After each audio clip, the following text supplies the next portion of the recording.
Okay, hello everybody and welcome. My name is Polly Hunt and I am with AARP Massachusetts. And today we're going to be hearing from Andrea Cordes, one of our Volunteer Speakers Bureau members who will be leading our Home Fit presentation today.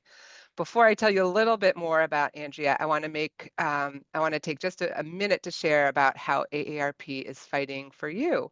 One of our top priorities is to protect and preserve Social Security, because this is your hard-earned money and you deserve to keep every penny. We are also advocating for a stronger Medicare and Medicaid, ensuring millions of older Americans can access affordable health care. At the same time, we're pushing to lower prescription drug costs and support family caregivers. We're tackling fraud, working to make communities more age-friendly, and helping to strengthen your financial security and retirement.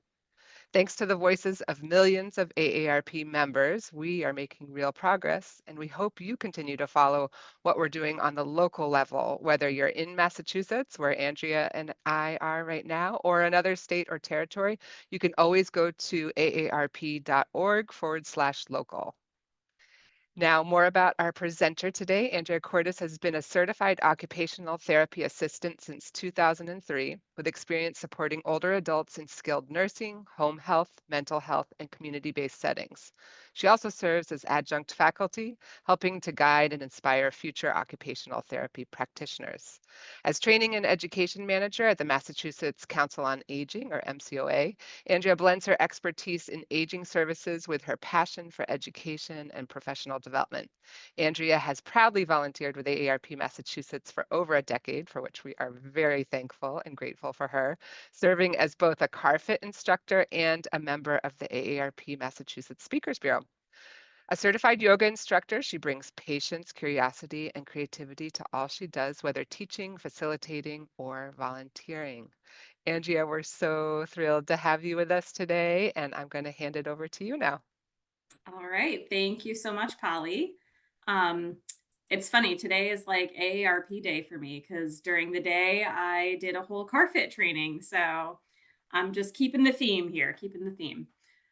So this beautiful red screen is why I look like I'm standing in front of an infrared lamp, but it's on my second screen. So, like Polly mentioned, I am a certified occupational therapy assistant by trade, by education years ago, and so home fit just felt like such a natural fit for me because of what occupational therapy does.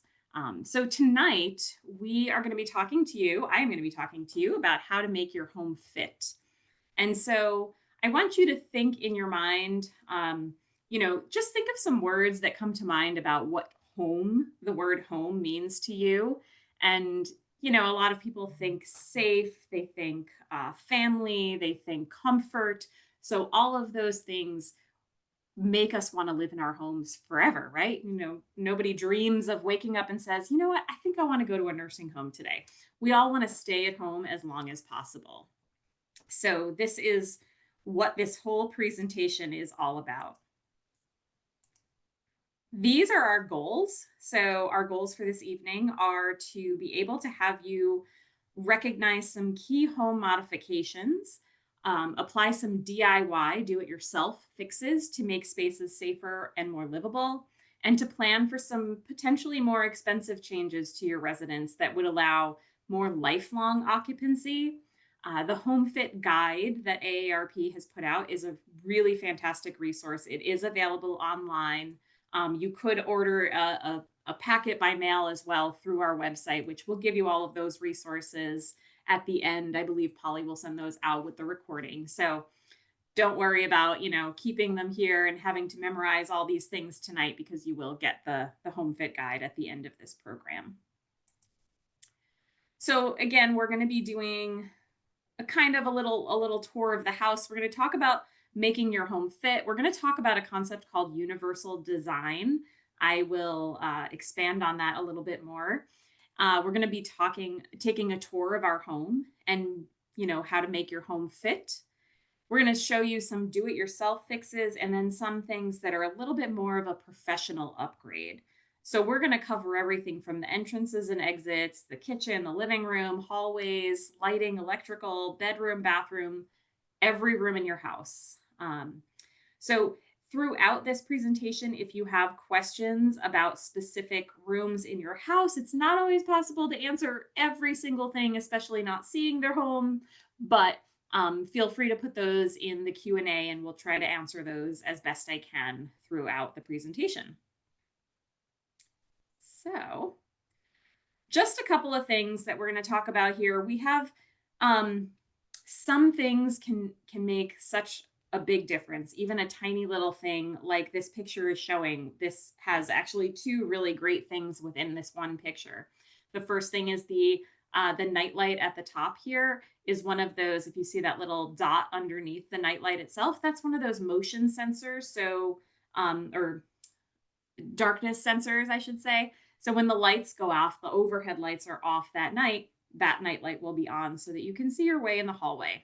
And then that other little thing below it is actually a light timer. So you can put your lights on timers so they come on when it starts to get dark, or even if you're not home, they can come on so that your house is lit when you get home. So those are two like really simple things that can be very easy and cost effective, but they can make a huge difference in your safety. Now, here I want to talk about why we want to stay home, right? So, things that we can present to you today can vary in cost, very much so, from everything from a $2 stick on light that you can put in your closet to a $20,000 shower install, right? So, there's a lot of different um, range in cost and range in difficulty level. However, when you consider the cost of what it is to not stay at your home, um, so these are, I'm going to give you some national numbers just because, we have some folks from all over the country here. Um, and I'm actually going to start from the bottom of this list and work my way up. So, like I said earlier, I don't think anybody wakes up and says, you know what, my goal is to live in a nursing home. Um, so if that is your goal, just know that nationally, a semi private room, that means you share a bathroom with another person, is about $9,733 per month. That's a lot. It's a lot more than a mortgage payment or a rent or something like that. If you want to go fully private, it's even more. So that's nursing home. Moving up to assisted living, we know that those can range tremendously based on the location and the services they offer, but nationally, the average is about $5,350 a month. Um, so moving up to adult daycare, which is, like something that's outside of the home, it's a space for your loved one or yourself to go throughout the day and have, some supervision, maybe a meal or two provided, maybe a little bit of assistance in the bathroom. That is nationally about $2,000 a month. And then private duty home health aides, that's going to vary based on how many hours you need. But when you think about it, staying home, you can spend a lot less money having the care come to you or going to one of these adult daycares for some hours during the day to alleviate some caregiver burden um, versus spending that money on a private room or a semi private room within a nursing home. So, we think some of these changes are going to be cheaper than those things and allow you to stay in your home, um, which is where you want to be. On the website, there are lots of handouts that you can download, print out, share with family, share with friends, kind of go through these little checklists on your own. There are I want to say 5 or 6 different handouts. They all have spaces for you to kind of write your own notes as well, which is really nice. And all available for free on the AARP website, including the Home Fit Guide, which is 36 pages. It's got lots of pictures, lots of little tips, little DIY things that are more expensive. It's really all about creating that lifelong home for people, no matter their age or their life stage. So I really love this Home Fit Guide. I like to, offer it to patients, offer it to family members. My mother, in fact, attended a Home Fit presentation years ago before she and my father were building the home that she lives in now. And she actually told her contractor several different things that she learned from this presentation. She showed them the book. She said, "Nope, this is what I want. This is what's best for an older adult." And they did it. So she has a much safer home because of that. A couple little things that I want to point out here throughout the presentation in like the top corner, you will see these little price tags. So if you see a single price tag, that's going to represent something that is a do it yourself or a quick fix DIY, usually a little bit less expensive, but it's still a way to increase the livability of your home. If you see the two price tags, that means it means two things. You could either need a professional to do this, or it might be a harder do it yourself thing unless you were a contractor in a previous life. And it's also probably more costly and requires a little bit more planning. So these are going to be throughout the presentation, and I'll kind of draw your attention to them when they show up. We're going to go through a couple of quick fixes just for enhancing your safety that are not unique necessarily to a specific room in the house. And the first thing we're going to talk about are smoke detectors and CO2 detectors. We have all heard the chirp. We have all, looked around our house trying to figure out which one it is that's chirping and changing batteries. And it might feel like a hassle, but these are a must have. Smoke detectors have changed substantially over the years. They even come hardwired now. Sometimes there's battery free versions. Some have a 10-year battery, so you don't have to check it every time or change it every time you change the clock. So they're a lot more reliable. They might cost a little bit more, but they last longer. The same goes for carbon monoxide detectors. There's actually some devices that are both a smoke detector and a carbon monoxide detector. So you can look for that if you're trying to, save a little money as well. And the CO2 detector is really important if you have a fuel burning appliance, a fireplace, or an attached garage. You should have one of those on each level, especially in your bedrooms. CO2 is, pretty deadly. We want to make sure that you are being protected. So just making sure that you have them placed either 5 feet from the ground or a few feet below the ceiling. And then we're going to talk about fire extinguishers and water heaters. So again, these are the kind of like they're safety things, but they're not as exciting and fun as renovating a bathroom, but in my opinion. So fire extinguishers. Your kitchen is going to need an ABC rated fire extinguisher, and that's one that can, take care of the fires that are in your kitchen specifically. You want to store it in an easy to reach spot. You don't want to have it in the back underneath your sink, behind all the cleaners, behind everything, so that when you do have a little fire, you're digging around for it. You want it really accessible right in the front. And it should be lightweight enough that you can use it, because a fire extinguisher is only as good as the person who's using it. You also want to know how to use it. If you don't know how to use it, talk to your local fire department, see if they can talk to you and teach you how to do it. Maybe your local senior center has a class that they can give you on fire safety. Fire extinguishers also need to be inspected annually, and that does not always happen at a fire station. So you should check with them first and make sure that they can do that for you. If they can't, they can guide you somewhere that can. And then let's talk about your water heater. So it's recommended to set your water heater to 120 degrees or less to prevent scalding. Some health experts do advise that people with health conditions, certain health conditions, should use a setting of 140 degrees to reduce the exposure to bacteria. So you kind of have to weigh the pros and cons based on your personal situation, what temperature you want to have your water be at. And a second line of defense for that against scalding can be to make sure that your shower valves are pressure balanced.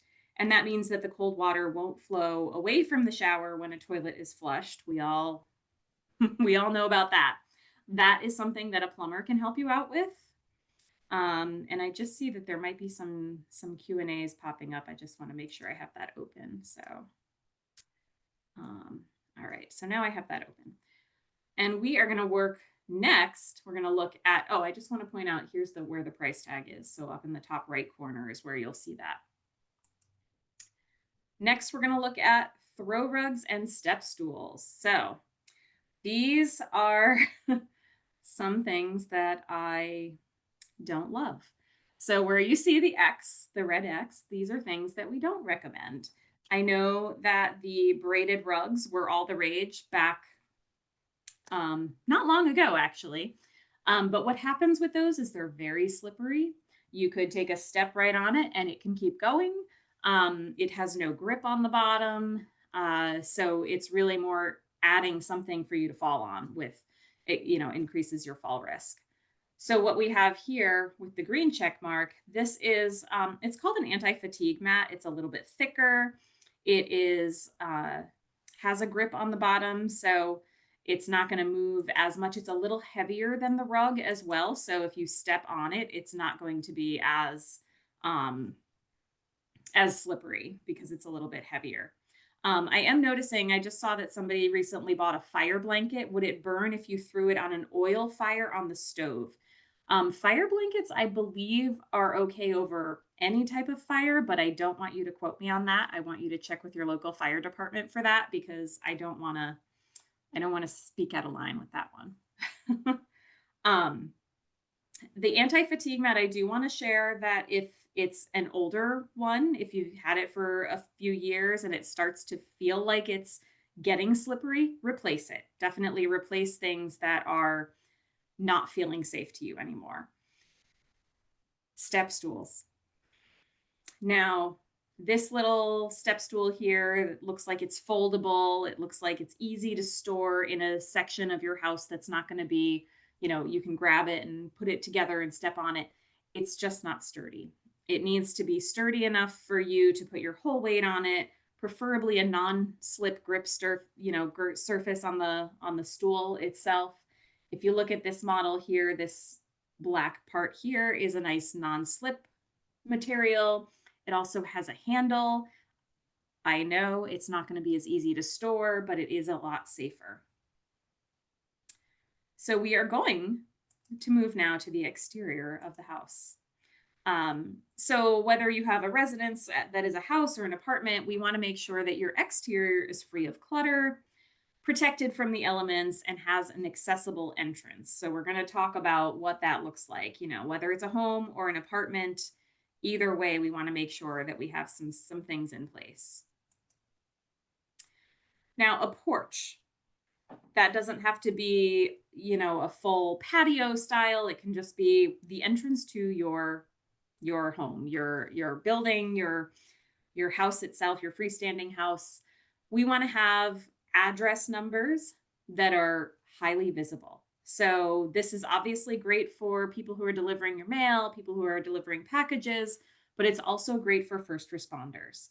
I know now we have GPS on everything, right? So the first responders can get right to your address. But if your house is very far away from the street, you want to make sure that there's really good visible numbers on your mailbox, but also on your house so that they can make sure it's matching. Illuminated numbers or glow in the dark or reflective numbers are really good. That way you can see them at night. You want to make sure that if you have a doormat there, it's a nice solid one that's not going to blow away or, kind of roll up and get stuck underneath your feet, or a walker or a cane if you use one. And outdoor lighting. Outdoor lighting is a must. You really need to have good, strong outdoor lighting that will, of course, illuminate the numbers a little bit better, but also when you're trying to get into your house, you want to make sure that you have enough light to find the doorknob, the key, all of that. Sometimes those automatic lights that pop on when they detect motion, those are good for the outside, but sometimes they don't come on until you have to make sure they're set so that it really detects you as soon as you want it to. So make sure that the setting for the camera or the sensor is open enough. And you also want to make sure that your lights aren't like way up high that you have to get on a ladder to change the light bulbs when they go out, unless you have someone who will do that for you or you feel confident and safe. And thank you. Somebody did answer a question about the fire blankets. Um, so the exterior, we want to also talk about overhangs and zero step entries. So overhangs are not always possible, but the reason that we recommend them is an overhang is going to protect you from the elements. So there's nothing worse than getting poured on while you're trying to find the keys in your bag and open your door, and then there's a package down there, and it's a lot. So if you have an overhang, that will protect you a little bit more while you're getting in and out of the house. It will also protect like the immediate doorway from snow or ice a little bit more than if it was completely exposed. We're going to talk about zero step entry. And zero step entry is related to that phrase I mentioned earlier of universal design. So, universal design really just means that um, anyone anybody who's walking can access the door. Anyone who is using a walker or a cane or crutches, they can also access the entrance. And also, somebody in a wheelchair, whether they are pushing it themselves or whether somebody is pushing them in the wheelchair, somebody in a scooter, perhaps. So all of those people must be able to utilize the door in this instance to be considered universal design. So a zero step entry is universally designed because that means that it's accessible to all people.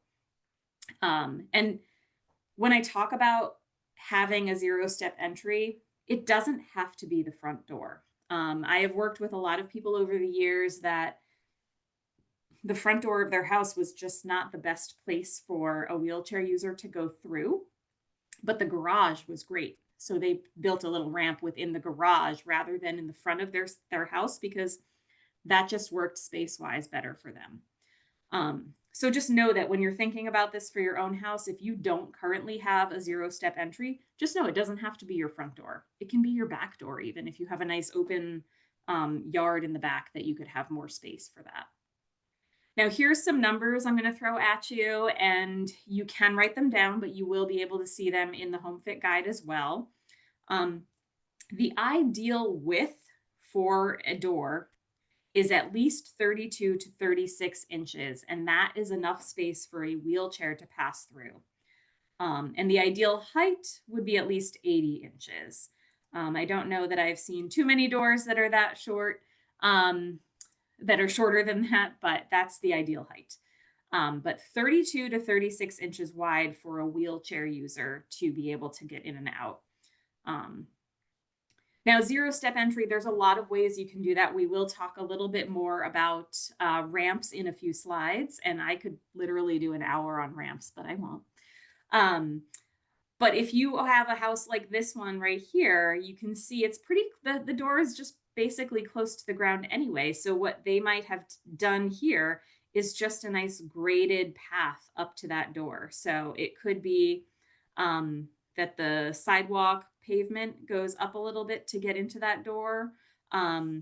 If your door is naturally pretty close to the earth, then maybe you just have a landscape architect that you hire to grade the property properly so that drainage, doesn't go towards your house. It goes away from your house. So again, this is a double. This is a double price tag here because I would want to have a contractor making sure any of these things were happening in my house. And so, of course, the goal for this modification is safety, but also practicality. Like I said, if it's not practical to have a 42-foot ramp in your front yard, but it's easier to put one in the backyard because it doesn't have to be as long, do it there. So think about those practical spots. Now, this is a cool thing that I did not know existed before I started doing home fit presentations 10 years ago or 11 years ago. I don't even know. It's called a swing clear hinge. And what it does is it replaces your traditional door hinge because you see the width of the door itself. The width of a typical door is a couple of inches, it's maybe 2, sometimes 3 inches thick. That's a lot of space that you're losing because the door kind of goes and that way. takes part of the frame away. So it's actually narrowing your door without this swing free hinge. And then the hinge actually gives you back that space. So the door frame is allowed to be opened a little bit more.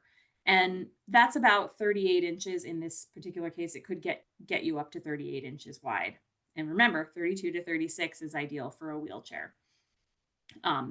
This has a one sticker price tag on it, because you could probably get these for pretty cheap at the hardware store.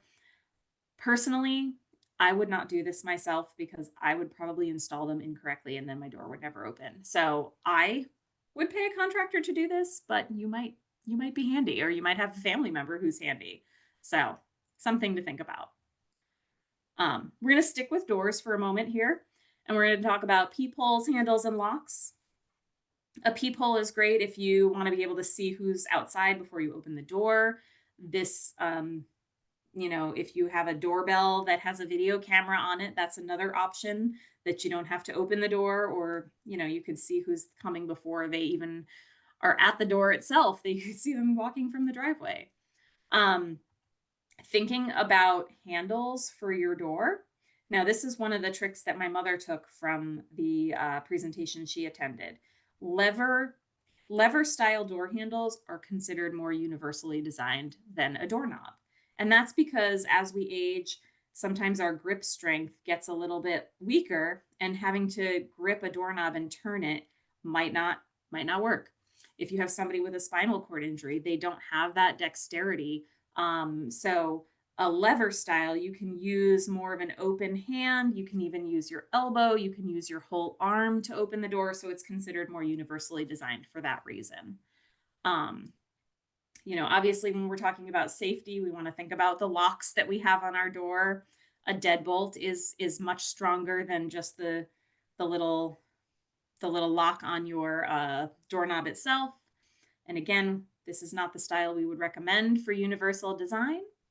And then if you're feeling like you need a little bit more security, you can even have a swing bar or a chain lock on the inside as well. And these are also single dollar sign.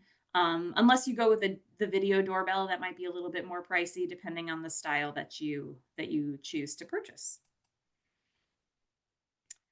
Now, these are called walker steps. So I want to point out that walker steps are not considered universal design because a wheelchair user could not use them.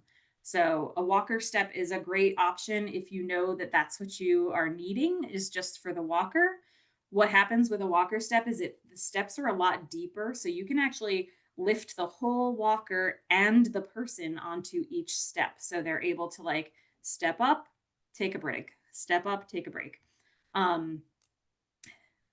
I would say that if I were having somebody have this at their home, to me, it's very visually difficult to tell that there are steps, from the picture at least. In real life, it might be a little bit different. What I would do for somebody with vision issues, is I would put some colored tape on each step so that you could see where the next step is, because it's really hard to see in this picture, and potentially it's really hard to see that in real life. And I see that Catherine has her hand up. Did she write a question in the chat? Let's see, or in the Q&A. If you don't mind putting your questions in the chat rather than raising your hands, that would be fantastic, because I think it's difficult to get people off mic and all that stuff. So please go ahead and put those in the Q&A, and I will definitely get to those. So walker steps, again, not a very popular thing that I've seen too often, but it is an option. We are going to talk about ramps now, which again, like I said, I could talk about ramps for hours. And I think those people put their questions. How deep are the walker steps? Gotcha. And the chat is disabled. Yes, that's okay. You just need to put things in the Q&A. So the walker steps, I don't have a measurement of how deep they are, but what you want to make sure is that the depth is enough depth for the space, the depth of the walker, plus the person. So the depth of the walker is about 18 inches usually. And then you want to include a little space for the person's feet. So I would say my guesstimate would be about 22 to 24 inches deep. And then also thinking that the rise is also a little bit shorter so that the person isn't lifting their walker way up, they're just lifting it up a short distance. And these look to be about maybe 4 inches high, maybe less. Um, okay, so ramps. Ramps, they're my favorite. I will talk about them forever. I want to show you a couple of different styles here. And I'm first going to talk about this one in the center, the temporary ramp, and then we'll go back to permanent ramps. And I want to point out that temporary permanent ramps, yes, it's called a permanent ramp, but everything is temporary, right? We can always take wood down.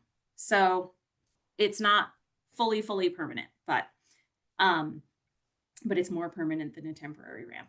A temporary ramp usually comes in like a modular system, and it is installed by the company that you can rent them. Typically, sometimes you can rent to own.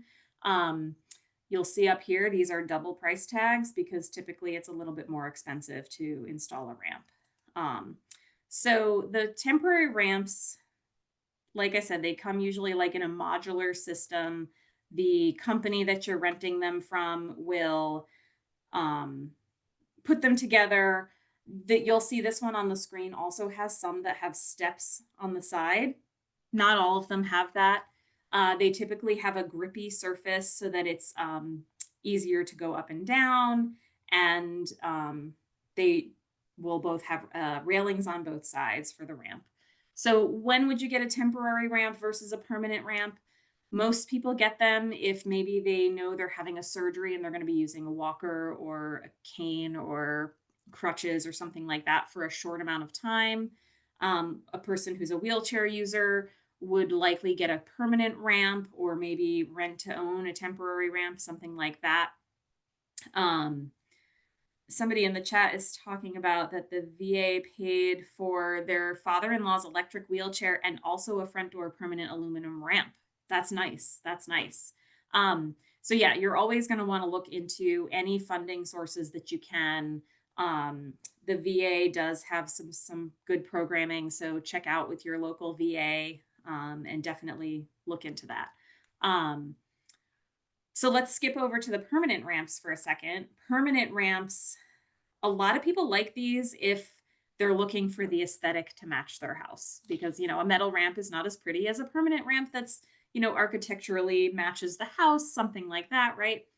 Um, Something to look at here is again making sure that the surface is something that's easily, you can easily remove snow from it. If that's the place that you live, you can keep it, you want to maintain it so that it's not rotting because wood can rot over time. So we want to make sure that it's maintained and kept in good condition if it's a permanent ramp.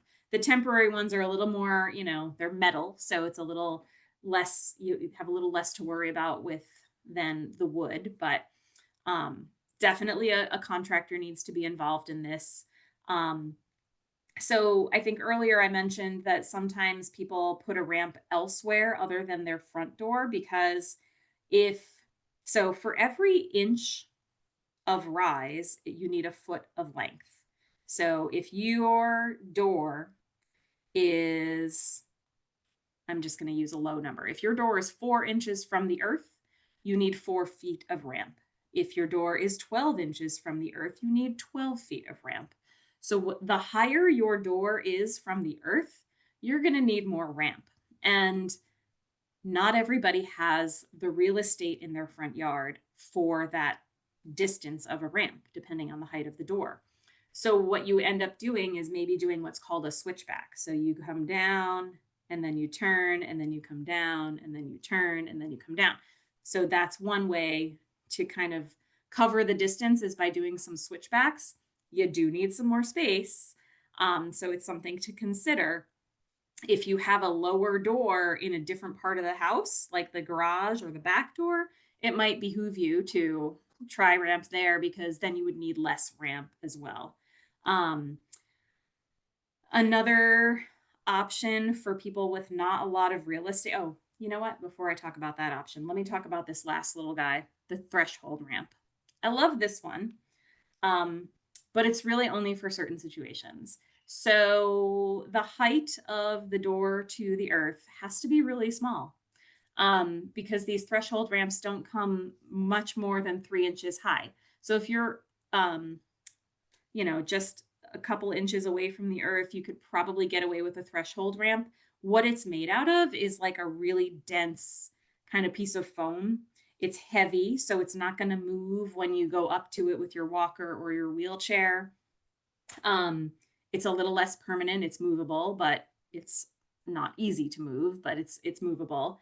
Um, there are some also that will like actually attach to, if you have a threshold in your door frame, you can actually like kind of screw it into that sometimes. But that's another option if you have a very small distance of height. Now, going back to if you have a big distance from that door to the earth, we have vertical lifts. This should probably have three price tags because they're not cheap. However, something like this would be ideal for someone with very limited front yard space and a very high door. I used to work with a woman who had a split level house, and she only accessed the top level. So she did not access the lower level at all. She didn't need to. There was nothing down there for her. She had her kitchen, bathroom, bedroom were all in that upper level. So she had one of these installed on her back deck, and it literally went from the bottom, from the backyard all the way up to the deck, and then she went right into the slider from her kitchen. She was a wheelchair user, so this was really ideal for her. um, it's also, they can come with a covering for the elements, so you're not riding up the elevator in the pouring rain or the snow. They have a manual crank if the power goes out. This is something that definitely needs to be installed by a licensed elevator professional, so not something that you can do in a weekend. Definitely something that needs to be put in by an elevator technician. Um, so not for everybody, but for some people, it's really helpful. We're going to move into my favorite room in the house. I love a kitchen. I could talk about kitchens for hours too, but this is only 1 hour presentation, so I will follow the script here. So we all know everybody congregates in the kitchen, right?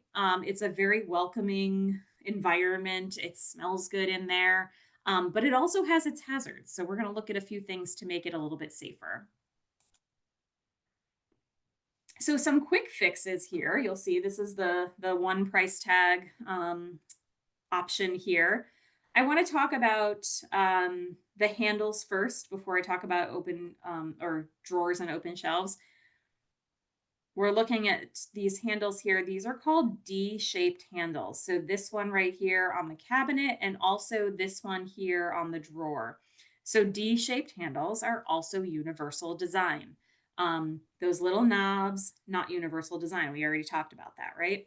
So a universal design for this D handle is a person with limited grip strength can slide their hand in the D this way or this way, sideways or down, and just use the strength of their arm, their stronger muscles, the bigger muscles in their body to pull that drawer or cabinet open. So that's why we use D-shaped handles as universal design. That's another thing my mother insisted on in her house.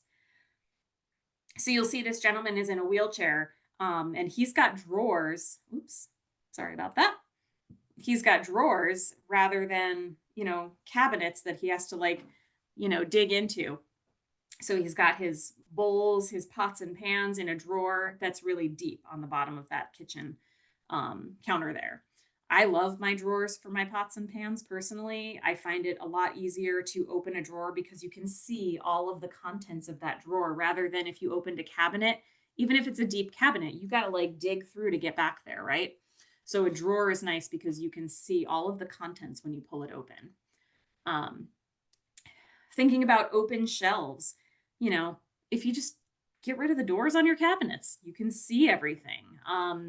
Sometimes that scares people because then they have to keep it clean, right? I I agree. But it is kind of nice to have that open shelving rather than a closed cabinet, so you know where everything is.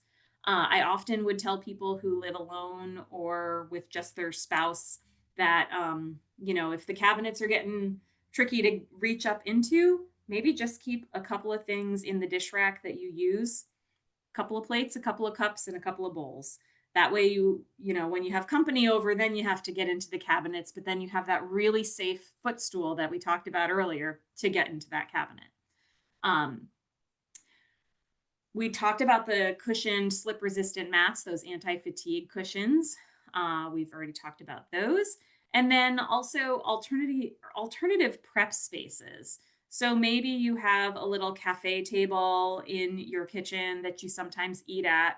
Um, you know, that could be a place that you cut vegetables because you can sit down and take a break, right?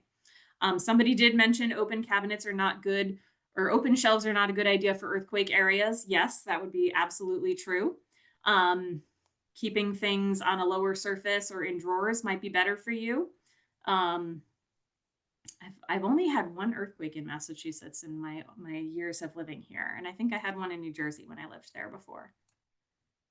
Um, So here's a few harder to dos for the kitchen. You'll see those double price tags there. Modifications that might require the help of a professional would include things like making any like big significant changes within the cabinetry or the shelving or the drawer situation. Like if you have all cabinets and you want to change them into all drawers, hire a contractor, right? Um, Adding some lower level cabinets with pull out shelves perhaps, or open that there's a pull out shelf that it's like a mechanism that you can put inside the shelf, so even if it's a higher shelf, there's a handle at like eye level, so you can grab that handle and then pull it down. I would say those are a little bit more expensive, but it's something that brings all of the contents of that shelf down to a lower level for you, so that's a possibility.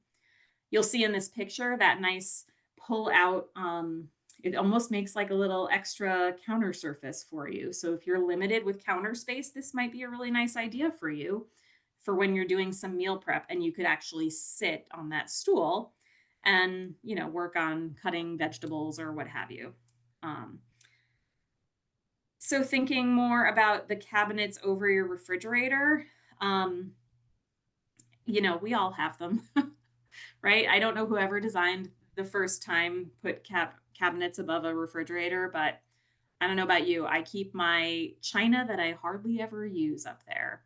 And when I need to get it, I have somebody get a ladder and I have somebody else go up and do it because I don't like to do that. Um, but again, it's like I don't keep anything that I need to get on a daily basis up there ever. Um, so there we go. We can talk about the lever and touch or sensor faucets as well. I want to tell you that, they're constantly coming out with new products for making our lives easier and smarter, right? So, you know how you go to the bathroom at the airport or a restaurant and you just put your hands underneath the sink in the bathroom and the water comes out? You can actually get those for your house now.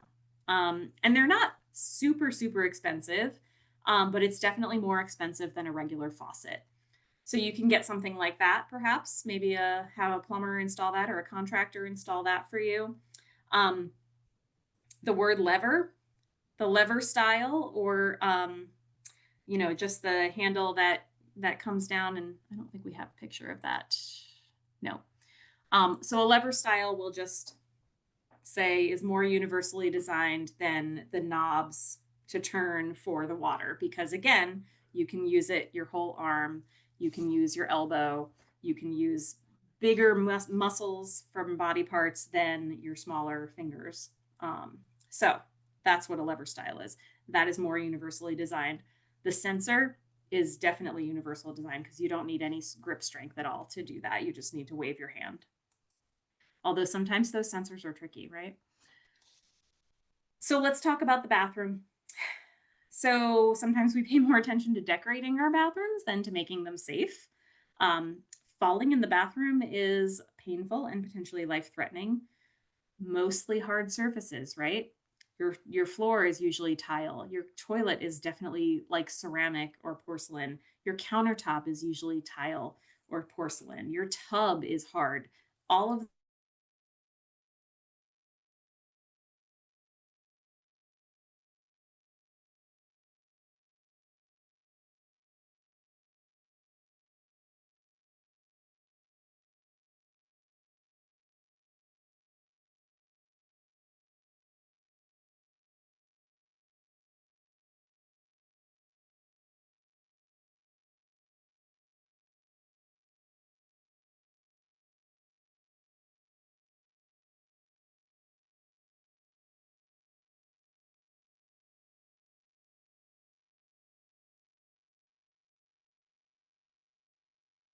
well, I just got bumped off and put back on.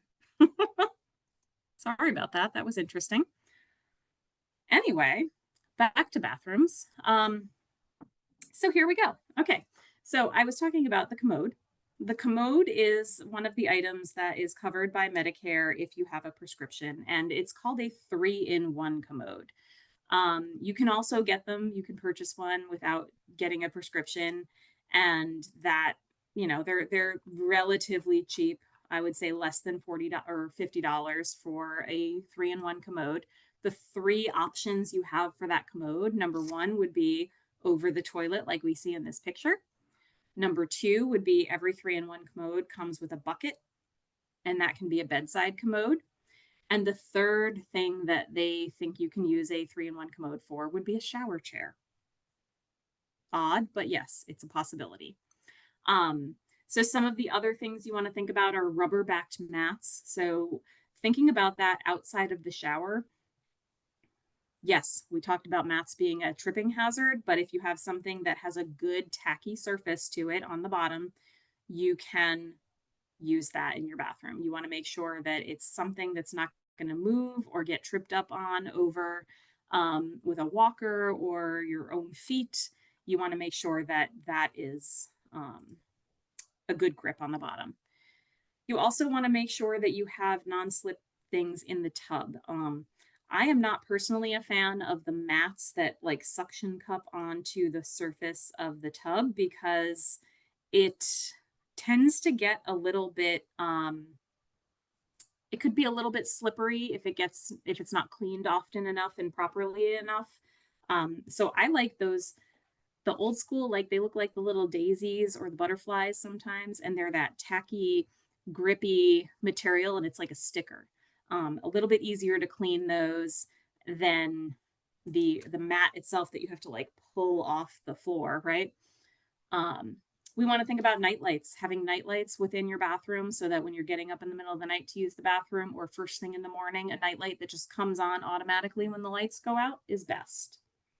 We talked about the commode chair already, and I want to talk about this bench here. So this bench here sits inside the tub and outside the tub, and a lot of people hate that because they think their floor is going to get covered in water. For people who need one, it's really great because you can sit on the outside of it and then swing your legs in. So if you have difficulty picking your feet up and over the tub ledge, this is a great option for you. What I suggest to people is they get two shower curtains, one regular, pretty decorative shower curtain for the outside, and one that you get at like a dollar store. And then you cut slits in it and you tuck those slits in right around the tub bench itself. And that keeps the water guiding into the tub rather than onto your floor. Um, Something else that we will talk about, I think, before I move on to the next slide is hiding in here is a nice handheld shower. That may be a simple fix, or it may be something that you have a plumber install, or if you have a handyman or something like that. Grab bars are on another slide, thank you. um, but the handheld shower is ideal, especially if you're sitting in the shower, because there's nothing worse than having to move your head all over the place just to get your hair wet. If you have a fixed shower head, the handheld shower can be a great help with that. So another couple of harder things that are to-dos here for you with double price tags, depending on your comfort level. um, with home improvements, installing a new comfort height toilet. My mother was just saying the other day that she must have really high toilets at her house because she has a hard time getting off of mine. I'm pretty sure mine are comfort height, but the comfort height toilet is a good option. Not necessarily for shorter people, and definitely not a great option for children. So you might need to get, a footstool for a child, or even for a shorter individual as well. Um, this right here in this picture, this bottom piece underneath the toilet here is called a toilevator. So if you don't want to get rid of your toilet, if you really like the one that you have and you have an attachment to it, you can get this toilevator that will raise the height, and it's usually about $100. Some toilets can be a lot more than that. So thinking about your cost. Um, this sink here would be, we have that cutout here underneath the sink. That is for somebody who's a wheelchair user so that they can roll up to the sink. Now, in my opinion, this sink is a little too high for a wheelchair user because it's going to be up their chest level rather than their waist level. Um, but it is better at least for them to get closer to it. The ideal height of the sink is actually 36 inches from the floor because that requires a little less bending unless you're a really tall person. Um, and it's a good height for somebody who's a wheelchair user. Ooh, I skipped again. Um,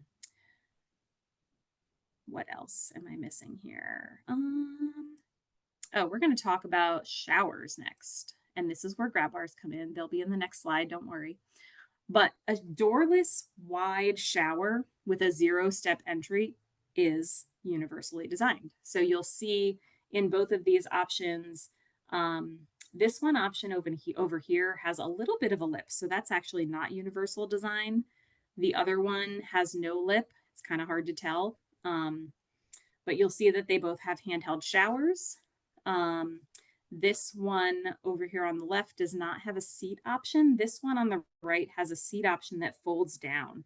I usually recommend to people if they're going to get one of these shower installs, because a lot of places will take your tub out and put a shower in place of it in the space.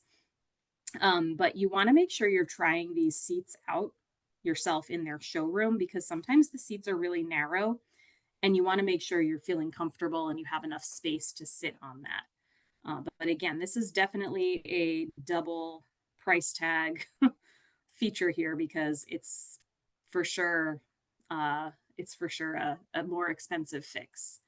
Um, let's move on to grab bars because that is a hot topic. And the reason it wasn't on the slide before was the slide before was easier to do's and less expensive to do's. Grab bars, we do really recommend that you have a professional install them because you want to make sure that they are installed properly so that they can support your full body weight. So if it's not installed by a contractor, you can't guarantee that it's going to be safe for you and your body weight. I have to say, grab bars have come a long way, right? We all used to think of those very medical grade looking simple metal bars that you see in like commercial bathrooms in restaurants and stuff like that. But now they make them like this one here is a grab bar. You're able to put your full body weight on that toilet paper holder to push yourself up off the toilet. This one in the center, an actual grab bar. You can put your full body weight on that soap holder and it will support you. This one too, that has like a little shelf for shampoo and everything. That's a medical grade grab bar. So you want to make sure that they are supporting your body weight and they're not just a decoration. So this is not just a soap dish. This is not just a toilet paper holder. This is not just a shelf. These are meant to be grab bars. You can obviously still get the long grab bar that looks like it's in a hospital setting or something like that. You just want to make sure you have it professionally installed so that it's in the studs. Those are usually harder to find when you have a tiled bathroom or perhaps like one of those tub surrounds. It's really hard to find the right place for that. So you want to think about that. And somebody mentioned the shiny grab bars. Yes, if it's going to be in a wet area, you want to have some grip to it. It's not so much as much of an issue with the toilet background, the toilet one, but You can add grip to them as well if you feel like it's not grippy enough for you. You can add like that grip tape, like I talked about, that goes in the tubs. That can definitely be something that gets added to these. The things that we don't love, the grab bar that attaches to the outside of the tub with a clamp. Um, I've seen them work in a pinch if you need to, but I don't love them. They just get in the way sometimes, and it's hard to get it in the right spot. And these suction cup ones, they make me nervous to put your whole body weight on because it's really just suctioned to the wall. It's not adhered to the wall with the right tools and the supportive blocking that it needs. So definitely have a professional install those. And we are getting close to the end here, so I want to go through our living spaces quite quickly here. We want to talk about lighting and electrical. Use natural light as much as possible. Use night lights. Use motion sensor lights. We talked about those in the beginning of the presentation. The ones that come on as soon as the lights go out, or battery operated, or go to the dollar store and get those stick on lights that you can tap. Those are great too. The tap lights are universal design rocker switches rather than the little tiny switch that you might have in your house existing right now. Stairwells, we want to talk about, having a nice, good, solid tread so that you're not walking on too smooth of a surface. You want to make sure there's nothing like sticking out, like if you have a tacked down tread, that there's not like a little nail sticking up that you could get your sock caught on or something like that. There's a bag at the end of these staircase so that you can easily carry things up and down the stairs. I often recommend a laundry bag like that for folks. The harder to do would be like a stair glide, and that is something that definitely needs to be installed by another elevator professional. They can do that for you if you need to go up and down the stairs, um, if you have your living space in 2 floors. This solution here, I just want to talk about if you use a walker or a cane or crutches, just know, or a wheelchair, know that you have to have 2 of those. You have to have one on the first floor and one on the second floor if you have one of these, because you can't carry them up and down. For your stairs, if you're using them as regular stairs, you want to have handrails on both sides for sure. Elevators inside are also an option if that's something that you need because of your mobility. Definitely a double price tag, maybe even a triple price tag right there. So like I mentioned, these resources are all available on the website, and I believe Polly will also send them to you with a link in the email, the follow-up email. AARP.org/yourhome is where you can find that guide. And it does, somebody asked in the chat that it does have the measurements and things like that within that guide. And there is also an app. I believe it is only on the Apple Store right now. Maybe one day it will be for us Android users. But yeah, this has been our presentation, and I'm sorry I had to fly through some of it because, like I said, I get chatty about certain things. And then let's see, I see some people have a few questions. Oh, good. Polly just put the link in the chat. Some people had a few questions, so I will answer those quickly here. Can grab bars be installed in a fiberglass shower surround? That is definitely something you should have a contractor look at for you. It depends on if they can get to studs. There's a specific thing that they can put behind the fiberglass, but I don't remember what it's called. That's definitely a good contractor question. And my husband is questioning if the surround is close enough to okay, so that's a follow-up to the fiberglass question, I guess. So yeah, I would always suggest that you reach out to a contractor with specific questions about that. Another option would be to talk to someone who is a certified aging in place specialist. And a lot of occupational therapists are also certified aging in place specialists. It's called CAPS, CAPS.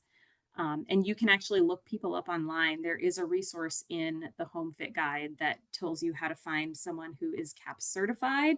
And there's some really great resources in there for questions to ask a contractor as well when you're looking for a contractor to do some work in your house. So I really hope that you all learned something, even if it was just one little takeaway. And I hope that you all have some things that you could do in your own home, maybe a little quick fix or a little large fix. Thank you so much, Andrea. This was really informative. I know I learned so much myself, and I hope everybody listening did as well. We will send out the recording tomorrow along with the link that I also just put in the chat, which has the resource guide, which is available in multiple languages as well. So everybody knows that too. All right. Great. Thank you so Thank you, much. Polly. Great job.